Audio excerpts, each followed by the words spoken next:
Side Hustle Show 116, getting started in e-commerce. Welcome to the Side Hustle Show, where aspiring part-time entrepreneurs learn how to turn their side hustle dreams into reality. Because your 9 to 5 may make you a living, but your 5 to 9 makes you alive. And now, your host, Nick Loper. Hey everybody, Nick Loper here. Welcome to the Side Hustle Show. This is episode 116, getting started in e-commerce. In this episode, you'll hear why e-commerce is such an attractive side hustle, how you can get started with selling through your own site, and why that has some distinct advantages over Amazon's platform. You'll also hear the most effective marketing tactics my guest has used to build his business, plus his number one tip that I've already started to implement in my own life. My guest is Travis Marziani, whose e-commerce store is bdancewear.com, like the letter B, dancewear.com, where they sell, as you might have guessed, dance clothing for dancers, I guess. Travis is also the co-host of the Build My Online Store podcast with Terry Lin at buildmyonlinestore.com. So if you're interested in diving deeper into the e-commerce side hustle, definitely recommend that podcast, one of the top-rated shows on that topic. And Travis actually hosts a show of his own called How to Do Your 20s, and had me on recently as an honorary 20-something, and I will link to that in the show notes as well. howtodoyour20s.com is the link for that. And as is per the usual, all the notes and highlights for this call are at sidehustlenation.com/116, where you'll also find a free downloadable PDF with all of Travis's top tips for getting started in e-commerce. Ready? Let's do it. Why do we care about this as a potential side hustle business? Well, it's a great way to make not just short-term money, but long-term money. And what I mean by that is you're actually building something. When you build a e-commerce store, it's not one of those things that you only make money while you're working. You make money while you're, surfing down in Costa Rica or while you're traveling around Argentina. And that's really cool to me. The problem I have with freelancing, which I think is a great way to get into side hustling, is that you're only making money while you're working, and it also doesn't grow if you're not working. And what I mean by that is I can spend a couple weeks on SEO or something like that, and when I walk away, let's say I was 10th for a keyword on Google. If I leave for a couple months and come back, I might be 9th or 8th without doing really any work. It's just a matter of the brand gets out there and people find you. So I really love that about e-commerce. So it's it's essentially building a business versus building yourself another job. Yeah, exactly. It's not about building a job. It's all about building, like you said, exactly a business. And I love that. So if people want to get into it, what's the first thing? I guess you got to find something to sell, right? So you're running the dancewear site, bdancewear.com. We'll plug it on here. I don't know if there's any dancers listening. Go check it out. But how did you come up with this as a niche? Yeah, I got lucky with this because my mom had this idea, and she's sewn custom dance clothing for 20 years. And she had this idea, like, instead of doing the custom dance clothing, because you have to deal with a lot of pain in the ass clients, she'd rather sell basic pieces of dance clothing. And what I mean by that is 3 different types of shorts, 5 different types of pants, 3 different types of tops. And our big selling point is 200 plus colors, which means that we do make to order, but it's not custom because it's still small, medium, large. And we still make things that if someone does return them, we can potentially resell. So I got lucky because my mom had this idea and she's said, hey, do you want to do this with me? But I will say that at that same point, about 5 other people had ideas too. I just chose the one that was the best. So first, I guess, little bit of advice is your great idea for an e-commerce business doesn't have to be your idea. You can partner with someone else, and you can assume if you're listening to this podcast, you're probably pretty smart and you probably can figure things out technically. I mean, if you can download a podcast, you can end up figuring out how to build an online store, I like it. So she was kind of entrenched in this business already. And so she kind of had an inside knowledge, but saying, hey, look, doing these custom things, here's a way to expand it, to grow it. And that was, a very cool idea. And it turned out to work pretty well. Like for people who don't have a mom that's making dance clothing, or is she actually like manufacturing the stuff? Like where are you sourcing the goods? So when we first started, it was just me and her. And, for the first 4 months, we didn't have any sales. So I was just working, trying to build the website, trying to do everything. And we weren't getting any sales. But eventually we started getting sales, and she'd make, 1 item a week. Then it grew to 10 items a week, and then it grew to 100. And it's like, oh, wait a minute, we need to hire people. So the first thing we did is hire people to ship it out and answer emails. And then we had to start hiring people to do the cutting and the sewing, etc. Right now, for the most part, my mom is just the manager. She just oversees everything. We have about 3 people that can sew, 3 people that cut, 2 people that answer like phones, emails, and like another person that does shipping. And a lot of those people kind of rotate around. Wow. But this has turned into a serious operation. Yeah, it's really cool to watch. I mean, it's only been about 2.5 years, but we have a little production facility, 1,400 square foot building. But when I go there, it's like, this is cool. I've given these people jobs, where with other stuff like freelancing, maybe you have a virtual assistant, but you're not really going to be creating jobs. So I think it's a different level of satisfaction. Yeah, and made in the USA too. Like, it's not like, hiring or not importing the stuff from overseas. Yeah, and even with that, to be honest with you, I'm not against importing stuff from overseas, because people everywhere deserve a job, and it really is a global economy. But one thing I will say, and I think you were alluding to this earlier with your question, is what happens if you don't have a mom that has a great idea? And I actually have a lot of tips on that. So the first one obviously is look around you, because someone probably does have a great idea. But even if no one around you has a great idea, my first bit of advice is write down one idea every day, no matter how bad it is. So every day, just make a habit of, what's a good idea for something I could sell online? And it could be something as dumb as turtles for racing. It doesn't matter what the idea is, just write something down. And what happens is, as you write that one thing down every day, in the background while you're taking a shower, your brain's kind of going like, what's going to be my one thing that I write down today? And some of those will be really good ideas. So that's the key, is trying to get in the pattern of finding those ideas and getting your brain to figure out what those could be. Are you just looking around? Because I'm looking around the living room for like, I see a water bottle, I see a bowl of cherry pits, I see like a Bluetooth headset, and I'm like, all of these things have already been done. Do I need to come up with something, new and novel, or is this, can I set up a successful store around like, something like a water bottle that's already been done? Yes and no. So the real piece of advice, I guess, is obviously try to solve some kind of problem. That is the key. And obviously don't just sit down and look around at what you can see around you, because that's not the point. The point is, throughout the day, you're kind of in the background, like, okay, I wish this existed. As soon as you say the phrase, I wish this existed, you should be making it. Or even if you have an idea that already exists out there, a lot of people think they need a new idea. If there's an idea that exists out there, but it's not very well marketed, then you can do it better than them. I mean, I always use the example of Google wasn't the first search engine. Facebook wasn't the first social media site. They just did it better. So if you can do your idea better than someone that's already doing an existing idea, go for it. You can make a living out of that. Yeah, what was the cooler guys on Kickstarter or something? They built like a $400 cooler, and it had like, I don't know, Bluetooth and speakers, and like they could throw it off a cliff and it would still keep your beer cold or something like. And they called it the coolest, and they, I don't know, raised $1 million or something. So there's something to be said for, iterating on what's already out there, but saying, if you don't have your own workshop or your own, you're not inventing something completely new, where do you go about sourcing the inventory?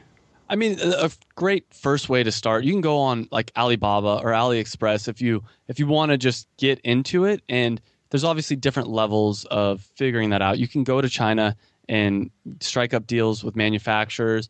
Another thing, though, is you can just talk to local people in that industry. If you come up with an idea of, I don't know, selling candles online, which I don't recommend because I'm sure there's already a ton of people doing it. Actually, I will say there's a person that sells candles with jewelry at the bottom, and it's like a ring at the bottom, and the ring could range anywhere from $5 to $1,000. And I don't remember the name of the company or anything like that. That's a pretty simple idea, and they've been wildly successful. And so it's like just a simple thing like a candle, and how they make that.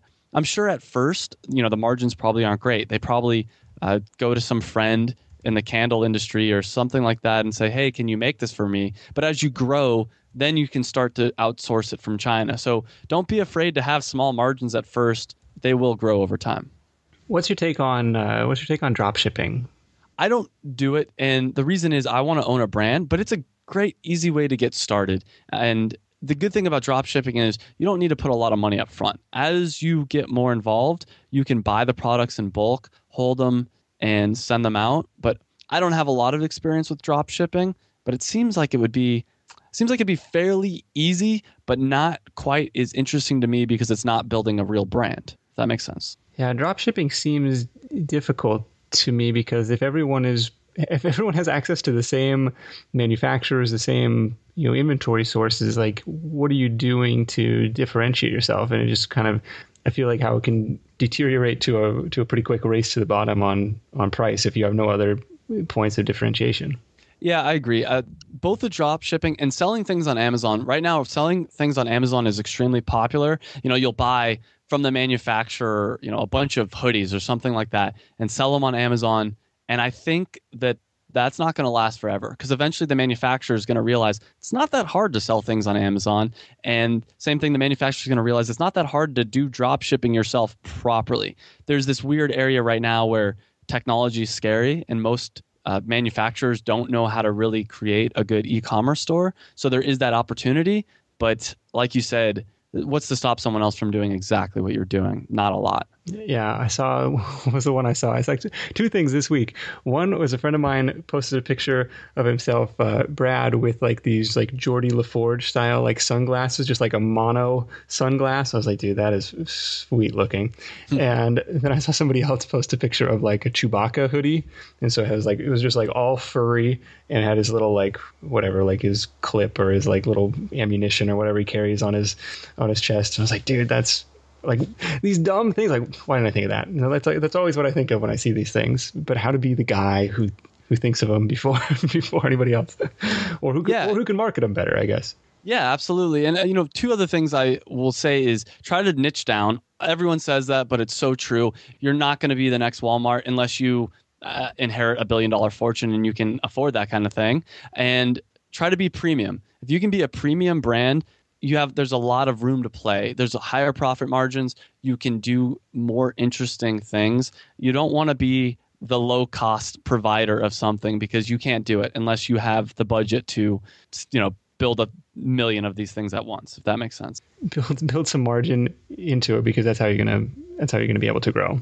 Yeah. Plus the kind of people that go for the lowest cost thing are the worst customers to have. Like I'm one of them. I'll be honest. Like I will probably, I'll shop around for the best price. But the thing is, I don't have a lot of brand loyalty. I'm starting to buy some nice premium type things in certain categories. But the categories where I look for the lowest price, I don't have brand loyalty. I'm not gonna come back and shop with you again. I'm gonna go to whoever has the lowest price next time. And two, the people that tend to buy the lowest priced items tend to also complain the most. People that have the money to spend a lot of money, they don't really, let's say someone that's going to buy a premium style thing, if it comes and they don't use it or they don't like it, they're less likely to return it because that money, this is going to sound bad, but that money isn't as important to them as someone who's really spending the time to find a low cost solution. They're going to return the item if they don't like it. They're going to complain if it doesn't meet all their expectations. Yeah. Okay. So we're looking around for different ideas. We're talking to people. We're trying to write down an idea a day. We're trying to figure out, keeping our eyes and ears open for when people say, I wish such and such thing existed. And we're going to Alibaba, AliExpress, and even some manufacturers locally to see if this thing could become a reality. Do you say, okay, this is my thing, I'm going to buy 500 of these things, or do you say I'm going to build a website first? What's kind of your next step look like? Well, there's a couple different ways to do it, and one thing I guess I would probably recommend if you're a little iffy on it is there's no problem doing a Kickstarter. Like, even though I'm an e-commerce guy, like through and through, if you want to validate an idea really quickly, an e-commerce or Kickstarter is a great way to do it. So I haven't done that before, so I'm by no means an expert. I do plan in the next year or so starting another e-commerce store and starting it off on Kickstarter first. But that being said, I'd recommend starting off trying to build first off, just putting up something, even if it's a blog at first that eventually could be turned into a store, putting up something. And that's what I always tell people. It's like, don't get so bogged down in trying to make everything perfect. If you have an idea, let's use the turtles for racing. And that's a really dumb idea. But if you really wanted to sell turtles that people could race, then what you could do is start a blog about that at first and then gauge if there's any kind of interest in that. And if you see some interest, then the next step could potentially be to go over to like a Shopify, or I use Volusion, but from what I've heard, Shopify is probably the better solution, and build a page and go ahead and start like that. And as you get some orders, then you can kind of fill it, but it depends on how much money you have too, right? So the whole buying 500 things up front, 500 units of whatever widget you have, if you have the money to do that and you believe in your idea, I think it's worth doing personally. But I'm also a risk taker, so maybe I'm not the best person to listen to if you're tight on cash. Yeah, so we've talked on the show a couple times about the Amazon FBA business, and you know, hey, I don't have to build my own website. I don't have to build my own e-commerce store. I don't have to worry about Volusion or Shopify or any of this stuff. I'll just ship my things to Amazon and they'll sell it for me. Like, what would be the advantage of going through the time and expense to set up your own shop? A lot of things. So first off, with my product in particular, so we have it on Amazon too. Our Amazon sales are about a 40th of what our own shop sales are. Really? So that, yeah. I mean, I don't optimize the Amazon by any means. I could do a lot of work to do that, but the problem is a couple things. One of the things, if you're doing FBA, then you have to have all the products. You have to buy them and put them on there. The way we operate is we make everything on demand. And the reason we do that is so we don't have the overhead of buying, 1,000 dance pants and watching them sit on the shelves. Okay. But if you have a widget, let's say that there isn't, and part of the reason that is for us is there's a lot of variations. Like we have like 80,000 combinations you could potentially buy from our website. But if you have, I don't know, let's use like a new water bottle. You have this new cool water bottle and that's the only item you sell, you could put it on Amazon potentially. But I'll tell you, so here's the benefits you're talking about.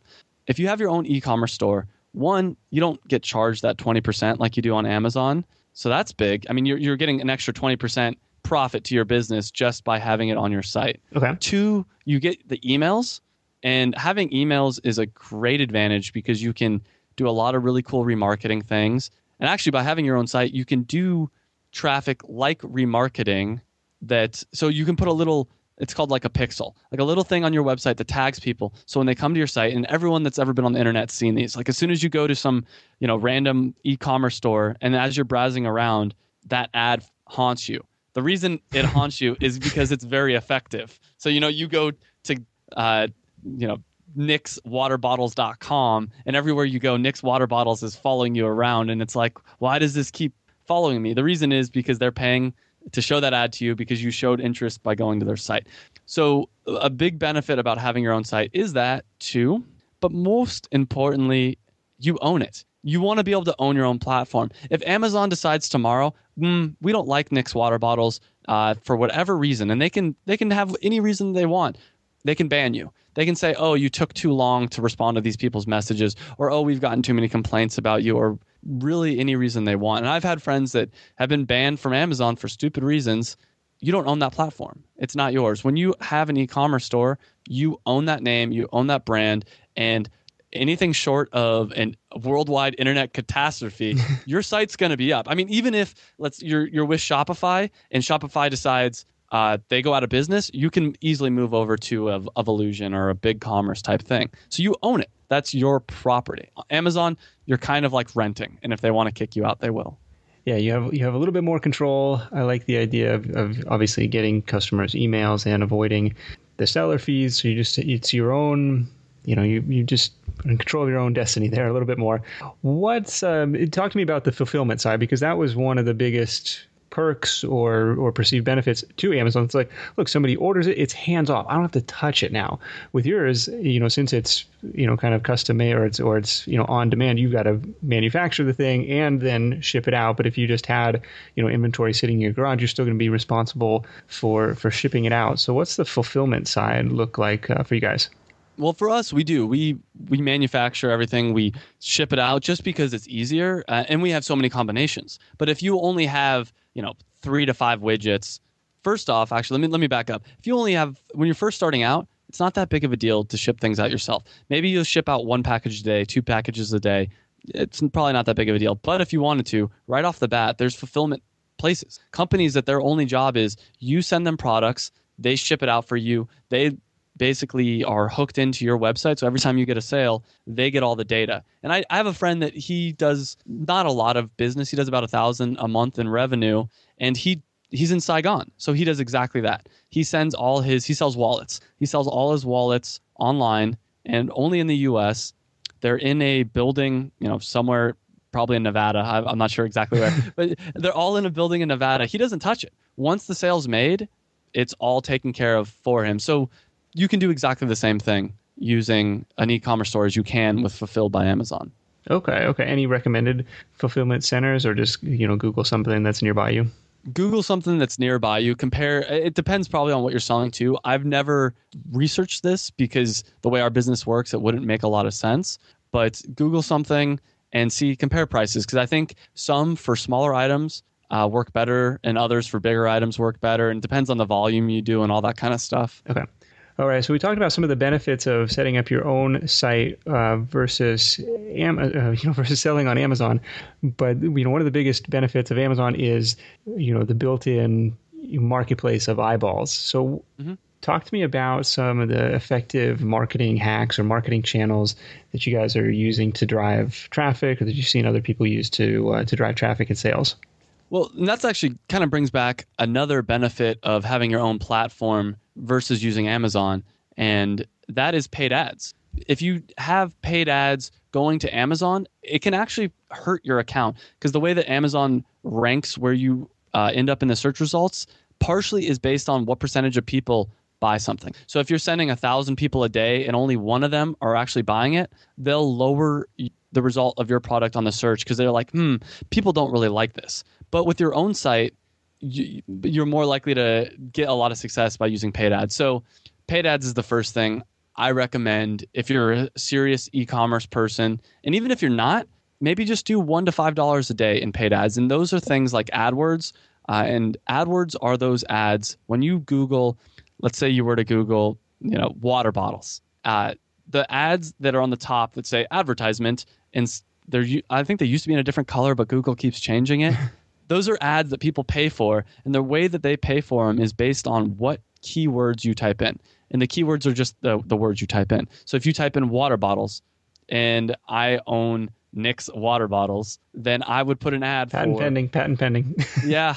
I don't know why I own your name, but anyway, I'm the marketing director for Nick's water bottles. I would say, hey, people searching for water bottles want to buy water bottles, so I will pay Google $1 per click to get that space at the top of the search results. Does that make sense? No, this is one of the most beautiful marketing models in the world, because you can put, you don't have to worry about SEO. You can get your message, your ad in front of people who are searching for exactly what you're selling, and you just have to get to the top of the auction. I mean, you got to pay depending on what the demand is for that keyword, but it's a beautiful thing. Yeah, and there's also product listing ads, and the product listing ads are also through Google. They're the ads you see that are an image and a price when you search for something on Google. So if you search for water bottles, I assume that there's maybe not that key phrase, but like reusable water bottles are probably more likely to have it. There's probably images that have a price underneath them, and those convert extremely well, because the kind of people that click on an image with a price underneath it are probably people that are interested in buying something. Where with AdWords, it could be a lot of people that are just interested in learning more about what a water bottle is or what it's made out of. They might not be ready to click the buy button yet. Right. Similarly, like when I was running the shoe business, like if I was ever just bidding on a keyword as generic as shoes, like I would lose my shirt. Like I would be so broke, I'd run through my entire budget like in an hour. But instead, if it was like, women's Nike model XYZ, like much more specific, much higher conversion there. Do the product listing ads run on a cost per click, or are they based on your conversions? So it is a cost per click. And the interesting thing about them is you don't get to pick the keywords that they show up for, which is a little scary, like you said, because that is a little scary. Yeah. So that sounds like a really bad thing. And in some ways it is. But what you can do is you can add negative keywords. So you can say things like, I don't want to show up if the shoe company, like I don't want to show up if it's men's shoes because I don't sell men's shoes. I only sell women's shoes. I don't want to come up if it's black because I'm only selling brown, or this particular product's only, brown. And so what happens is over time, you figure out all the negative keywords that this ad should not be shown for. And at first, maybe you lose a little bit of money. And that's with all paid advertising. At first, expect to lose a little bit of money, but you're paying for the knowledge. And then as time goes on, you'll be able to more optimize your ads and target them better.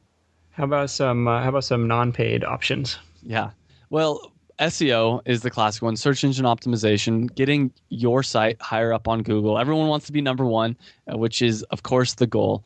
And there's a lot of tips. And one of the biggest ones, and you were kind of alluding to this earlier, is long tail keywords. You don't want to go after shoes. I'm sure, Nick, your shoes business never was number one for the search term shoes. I mean, if it was, you'd be Zappos, right? Or something like that. Yeah, I think it was, Zappos and shoes.com kind of would alternate up at there. But I didn't even pay attention to it because it didn't matter. Like it was not relevant traffic to me. You should not even be trying to go for those because it's just so...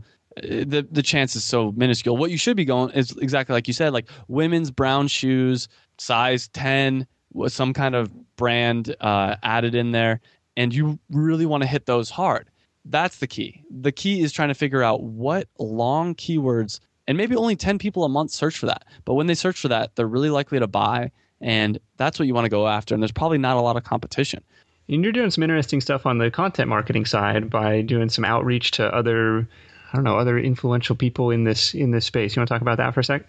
Yeah, and so here's another advantage of having an e-commerce store versus doing it on Amazon is one of my biggest marketing tactics is we have a blog, and this increases our SEO as well because the more content you have and the more links coming in, the higher up on Google you are, basically, in a nutshell. But what we do specifically is we reach out to dance studio owners, which happen to be our biggest source of the people that buy the most from us, I guess I should say. Those are your dream customers. Those are the dream customers for so many reasons. And one, they buy a lot. They'll buy over and over again. I mean, unlike a dancer who might retire or stop dancing, whatever, a dance studio owner tends to buy a lot. So anyways, what we do is we send emails out to them, but we don't say, hey, please buy from us. We don't say, hey, here's a discount code.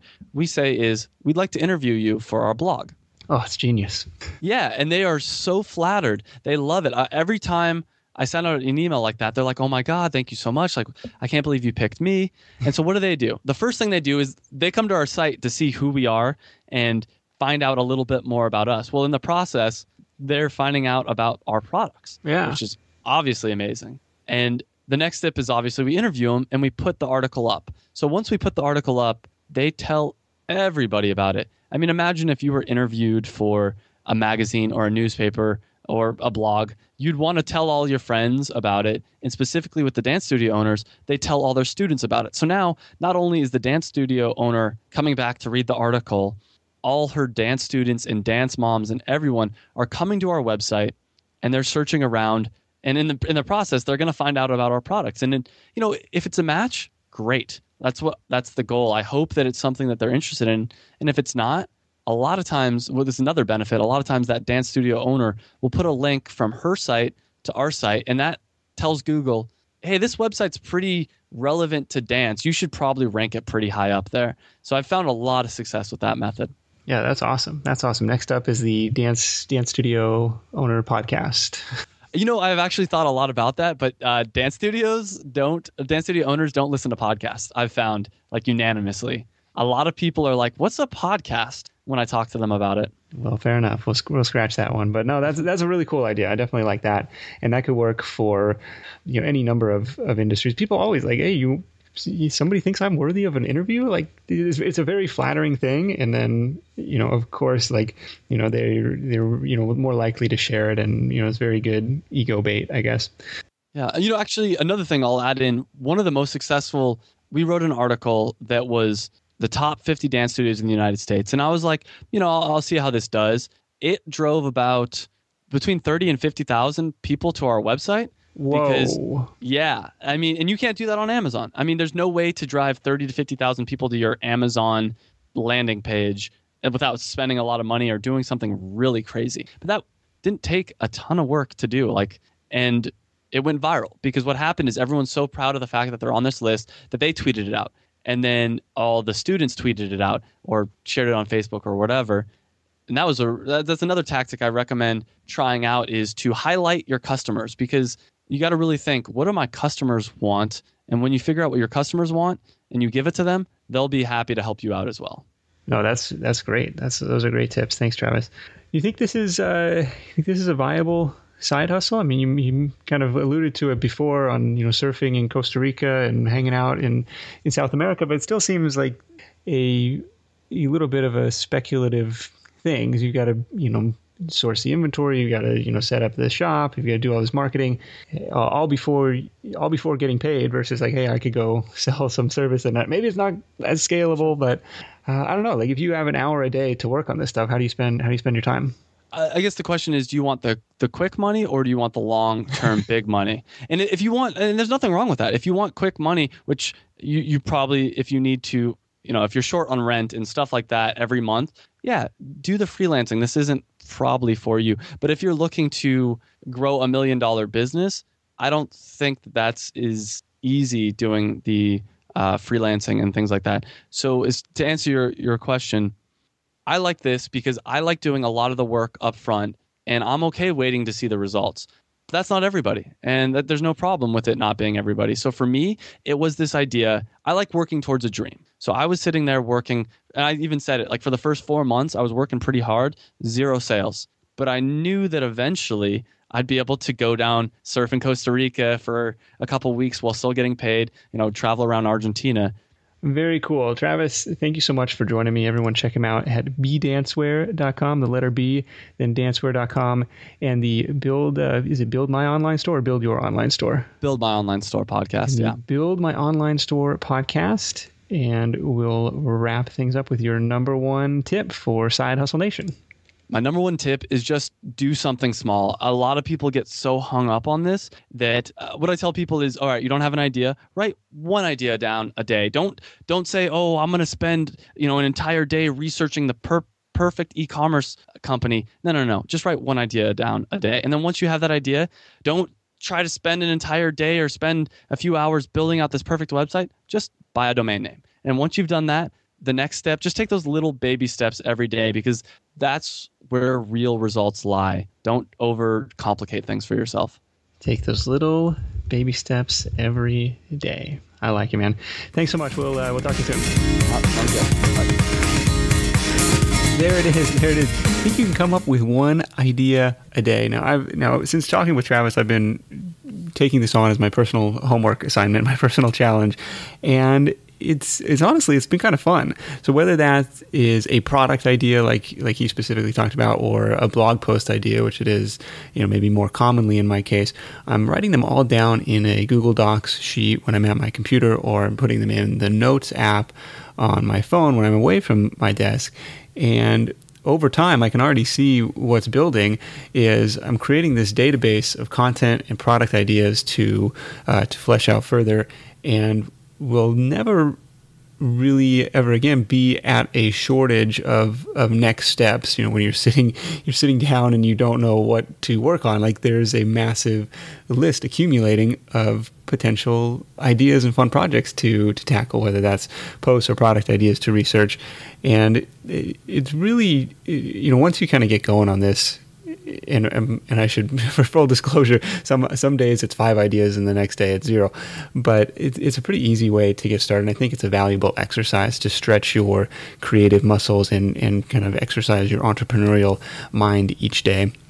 And I'm actually working my way through slower than I'd like through some of the Startup Bros e-commerce training material, which is very Amazon focused, which is that was my framework to talk about Travis's platform in opposition to Amazon. So I kind of see, I guess I see the Amazon stuff as kind of a gateway point to the business, and then maybe you build your own platform after the fact, after you have a track record and all this stuff. But putting these ideas down is helping me with my product research, which is the stage I'm at right now. So very, very, very early stage. So of course, I will keep you posted on that new side hustle as it develops. In the meantime, be sure to jump over to sidehustlenation.com/116 to grab the free highlight reel PDF with all of Travis's top e-commerce tips. So what else is going on? If you've been following along with the public coaching experiment with Catherine and Wellington, you may have noticed it's been a while since any updates. And the reason for that is day jobs and scheduling have delayed us a little bit. The stuff we're trying to build some freedom against. But we should have an update from both Catherine and Wellington in the very near future, including a very special guest consultant I'm really excited to share with you guys. So you won't want to miss that. Thank you so much for listening. Hope you enjoyed this episode with Travis Marziani from buildmyonlinestore.com. And until next time, let's go out there and make something happen. And I'll see you in the next edition of The Side Hustle Show. Hustle on. Thanks for listening to The Side Hustle Show at www.sidehustlenation.com.